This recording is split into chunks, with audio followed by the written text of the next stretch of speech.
दिनकर कथा ये जड़े मंत्री निज समस्या समाधान करने आखपाखे गाँ गोटे साधु व्यक्ति रोचते जानी निज समस्या को समाधान करने जाते जितेबले गले से गृह भीतर को प्रवेश कले प्रत्येक लोक साधु सम्मुखें बसी साधु सम्मुखें बसी प्रत्येक लोक मान समस्या को समाधान वार्तालाप चली तो जितेबले मंत्री गृह भीतर को प्रवेश करें तो साधु तांको देखिले देखि अणदेखा करें जितेबले अणदेखा करें मंत्री जनक मनरे किसी नकारात्मक चिंता आसिला कि जेकोसी स्थान में गले समस्त मत हाथ जोड़ती नमस्कार करते सम्मान दिखती किंतु आज साधु व्यक्ति मत किसी करना कहीं तो साधुंकर समस्त वार्तालाप चली किंतु मंत्री जन पचारे ए साधु महात्मा मुझे किसी समाधान पाइबापी आसी तो साधु व्यक्ति कहले मो सम्मुखें बसी समस्त समस्या समाधान करला आपण मुझे आपड़ जदि चाहते किसी समय से मत अपेक्षा करते तो मंत्री किसी उत्तेजित हो गले तो पुणी थे पचारे तो पुणी थे साधु व्यक्ति से प्रश्न उत्तर से जवाब किंतु मंत्री जन आउ थे पचारे जितेबले पचारे एमती बारंबार तो साधु व्यक्ति से प्रश्न उत्तर दौरान तो मंत्री जने बहुत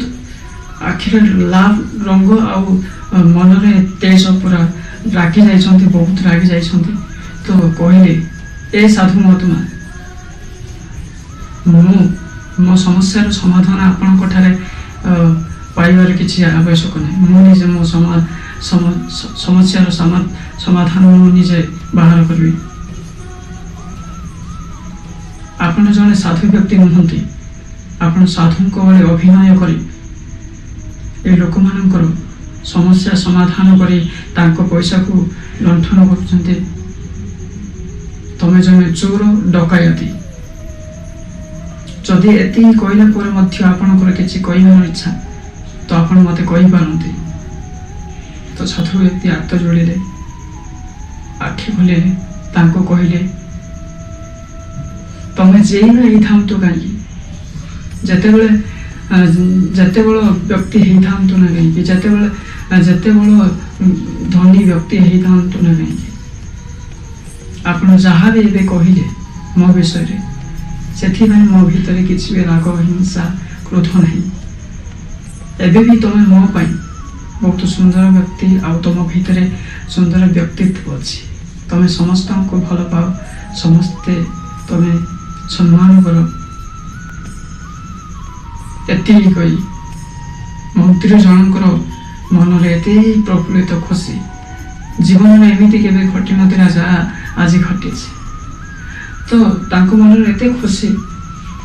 तो घर को जिते फेरिले खुशी खुशी घर को फेरिले तो बापा देखिले पुओ को मन खुशी तो बापा पचारे पु आज तुम मुहर कौन एत खुशी पु उत्तर देले बापा मु आज से कहली साधु व्यक्ति जन मत एमती कहले तो से आज मु बहुत खुशी तो बापा पचारे तमें जहाँ कह से सब कही न तमें तमें निजक कह से जहाँ कहले से निजक कह अर्थ तमें जहाँ भावुच तमें जो भावनार निज नजर ये दुनिया को देखुच दुनिया सेमिति तो श्रीमद् भागवत गीतार लेखा से जथा सृष्टि तथा सृष्टि तो तुम नजर जमीती ए दुनियाटा भी सेमिति तो निज नजर को परिवर्तन कर ये दुनियाटा भी सेमिति सुंदर निज नजर को सुंदर रख निज नजर भावना को सुंदर रख ये दुनियाटा भी सेमिति सुंदर तुम आखिरे देखा।